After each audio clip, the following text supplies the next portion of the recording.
Hi, welcome to the Brigham Young University Museum of Art, and thanks for joining us on another mini tour. Today we are in Treasures from the Collection, and we will be looking at this work by Ella Peacock.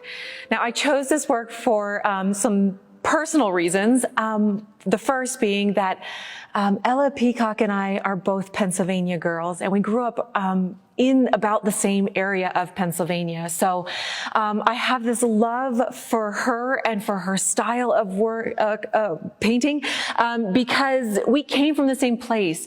Pennsylvania is abundantly green and oppressively humid, and we are both these people that you know, were enticed by the West, that we saw beauty in the Utah desert, and it inspired both of us to move across the country and settle here in Utah. So I feel this connection with Ella Peacock and with her style of art, knowing where she came from and what she perhaps saw in this very unique Utah landscape.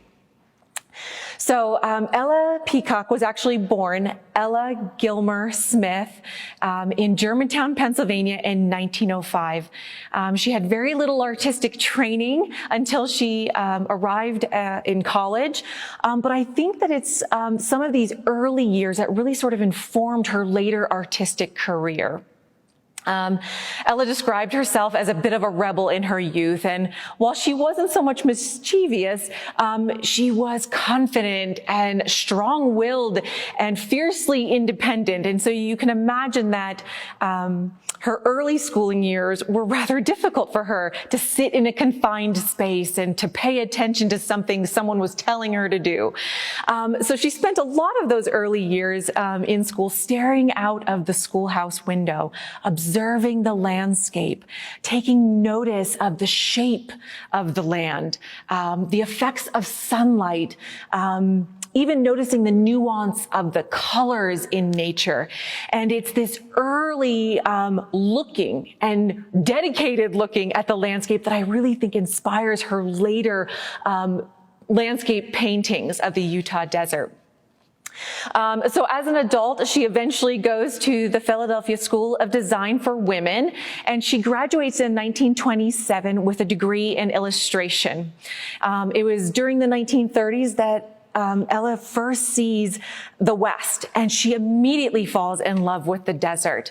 But marriage and the birth of a son, the purchase of a dairy farm back in Pennsylvania, and then even a career as a draftsman during World War II prevented an immediate move west.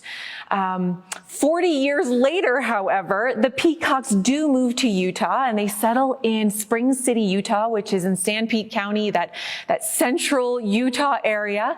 And Ella begins to paint again. It's been since the 1930s that she's painted. And so you can see here that when she comes out of an artistic hibernation, she still has that very 1930s style.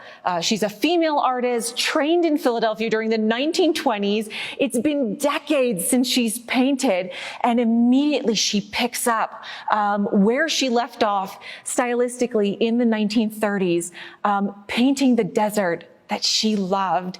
And contemporary collectors find this rather interesting, that she emerges from this artistic hibernation, and she immediately starts painting in this same style from where she left off, untouched and influenced by any of the current artistic trends and movements that had been happening. And I love this quote by art historian Vern Swanson that I just want to share with you. He wrote, quote, "She understood the sun-bleached and worn buildings of central Utah desert towns better than any other artist," close quote. And I think you can see that in this scene of the Milburn Dance Hall. Milburn is only about a 20-minute drive from Spring City, but it's out in the desert enough that you can see her capture this ruined dance hall, a relic of a time past. And she does it in this way where you know that it's about sunlight, but you can still feel the heat radiating off the desert floor. You can see how she's thinned out her oil paints, to create these muted tones, and even grayed out sort of pigments. Again, very distinctive of that dirty 30s style. So I love, Ella Peacock and where she's coming from, what she held on to, and that she was independent enough to not be influenced by the prevailing art styles, but painted the desert the way she first saw it, all the way back in the 1930s. I hope that on your next visit to the MOA, you stop in and you find this little treasure by Ella Peacock.